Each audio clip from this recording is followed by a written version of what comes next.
একটা ঘটনার পরিপ্রেক্ষিতে বিভিন্ন মানুষের বিভিন্ন মতামত উঠে আসে।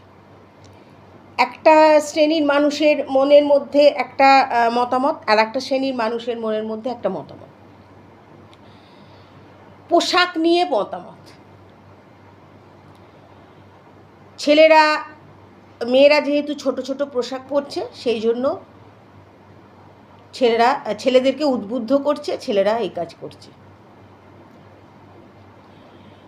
কথাটা শুনতে খুব খারাপ লাগলেও আমি মানি পোশাক একটা শালীনতা অবশ্যই। স্থান কাল পাত্র ভেদে পোশাকের একটা যথেষ্ট একটা গুরুত্ব আছে, কেউ অস্বীকার করতে পারবে না। যারা পোশাকের সপক্ষে বিপক্ষে যাই যুক্তি দিক, এটা কেউ অস্বীকার করতে পারবে না যে স্থান কাল পাত্র ভেদে একটা পোশাকের একটা মাহাত্ম্য গুরুত্ব যাই বলুন সেটা আছে। কিন্তু এখানে একটা অনেক বড় কিন্তু, যে একটা মেয়ে পোশাক ছোট পরেছে, আপনার খারাপ লাগছে, তাহলে সেই মেয়েটা আপনার টার্গেট হচ্ছে কেন? আপনারা তাকে ভালো লাগছে না, ছেড়ে দিন। রাস্তা দিয়ে যাচ্ছেন, ছোট পোশাক পরা মেয়েদের দেখছেন, কুরুচিকর মন্তব্য করছেন, তারা খারাপ বলছেন, তাদেরকে ইউজ করছেন, মানেটা কি? এবং কিছু মহিলা তাদেরকে আবার জাস্টিফাই করছে, হ্যাঁ ঠিকই বলেছে, ও পোশাক খারাপ পরেছিল বলে। এটা বিষয় নয়, বিষয় হচ্ছে এইখানটার পরিবর্তন।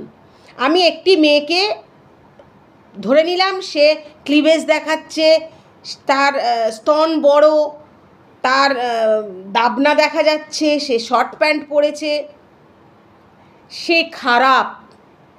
তাহলে আপনি তো ভালো, আপনি তাকে অ্যাভয়েড করুন। আপনি সেটা না করে তার দিকে দেখছেন, নিজের উত্তেজনাকে বাড়াচ্ছেন, করে আপনারা তার সমালোচনা করছেন। এটা কেন? এবং মহিলারাও এর জন্য দায়ী। একটি মহিলা কখনো একা খারাপ হতে পারে না যতক্ষণ না তার সঙ্গে কিছু পুরুষ সঙ্গ থাকে। আর যদি কেউ দেহ ব্যবসা করে খায়, সেটা তার ব্যবসা। আপনি সেখানে যাচ্ছেন কেন? আপনার যদি আপত্তি হয় আপনি যাবেন না। পোশাকটা কখনো একটা উত্তেজক পদার্থ হতে পারে না। আমার মনটা, তাহলে একটা 3 মাসের শিশু, একটা 5 বছরের মেয়ে, একটা 7 বছরের মেয়ে, একটা স্কুলের পোশাক পরা মেয়ে, একজন ডাক্তার, একজন যারা চার্চে থাকে মাদার, সেই বয়সী সব মহিলারা কি করে তাদেরকে রেপ হচ্ছে, তারা কি করে তারা শিকার হচ্ছে এইসবের? এর জবাবটা কে দেবে? অতএব পোশাকটা মূল বিষয় নয়, মূল বিষয় হচ্ছে আপনার রুচিবোধ। একটা ছেলে যখন হাফ প্যান্ট পরে যায়, কই একটা মেয়ে তো বা 4টে মহিলা তো তাকে গিয়ে রেপ করে না? একটা পুরুষ একটা পাগলিকে ছাড়ে না।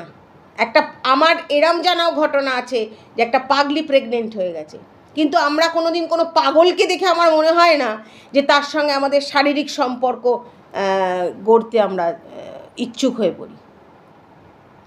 আবার বলছি, পোশাকটা একটা স্থান কাল পাত্রভেদে পোশাকের একটা অবশ্যম্ভাবী গুরুত্ব আছে, কিন্তু তার মানে এই নয় যে সে ছোট পোশাক পরেছে বলেই তাকে রেপ করতে হবে। তাহলে যারা বাচ্চা, তাদের ছোট বড় পোশাকের কি ভ্যালু? তারা তো ছোট বয়সে তো তারা কিছুই জানে না।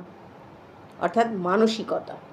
আমরা যারা পুত্র সন্তানের মা, সেই পুত্র সন্তানের মা বাবার সম্পূর্ণ দায়িত্ব হচ্ছে তাকে ছোটবেলা থেকে বোঝানো যে একটা মেয়ের পোশাক দেখে তাকে বিবেচনা নয়, একটা পোশাক দেখে তোমার লালসা তার ওপরে নয়, এবং যখন সে সেই কাজটা গিয়ে কোনো প্রকারে নেশাগ্রস্ত হয়ে, যেভাবেই হোক, মানসিক বিকৃতি হয়ে, যেভাবেই হোক, সে যখন কাজটা করে ফেলছে, মা বাবার উচিত তাদের সমাজের সামনে এনে শাস্তি দেওয়া, লুকিয়ে রাখা নয়। আর আপনাদের উদ্দেশ্যে আমি একটা পুরুষদের উদ্দেশ্যে একটা কথা বলি, এবং কিছু মহিলাদের উদ্দেশ্যেও একটা কথা বলি। এই যে ফ্যাটি যাদের চেহারা, মোটা সোটা, সবসময় একটা তারা আকর্ষণের কেন্দ্রবিন্দু হয়ে থাকে, তাদের দেহে তো নতুনত্ব কিছু নেই। আপনার মায়ের শরীরে যেটা আছে, আপনার বোনের শরীর যেটা দিয়ে গঠন, সেই গঠন একটা অন্য মহিলার শরীরও সে একই জিনিস দিয়ে গঠন। নতুন কিছু আপনি তার কাছে গেলে পাবেন না। আর যদি আপনার মায়ের সঙ্গে কেউ এরকম ব্যবহার করে, তখন আপনি চিৎকার করে গালাগালি দেন। সেও তো কারুর মা, সেও তো কারুর বোন, সেও তো কারুর মেয়ে। আজকে আপনার মেয়ে সন্তান নেই, ছেলে আছে, আপনি নিশ্চিন্ত যে আপনার ঘরে হবে না। আপনার যে হবে না তার কি মানে আছে? অতএব মানসিকতাটা পাল্টানো খুব দরকার, এবং সেই সময়টা মানে ভীষণভাবে এসে গেছে।